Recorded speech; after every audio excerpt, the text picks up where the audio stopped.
يا رب أعطنا النفس الراضية وصدورا من الهموم خالية وقلوبا بطاعتك صافية وأنعم علينا بالعافية. اللهم أغسل قلوبنا من أوجاعها وألسنتنا من أقوالها وأعيننا من خيانتها.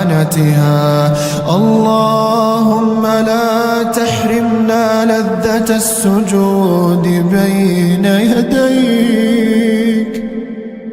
ولا لذة النظر إليك. اللهم إنك الحق ووعدك حق والجنة حق والنار حق.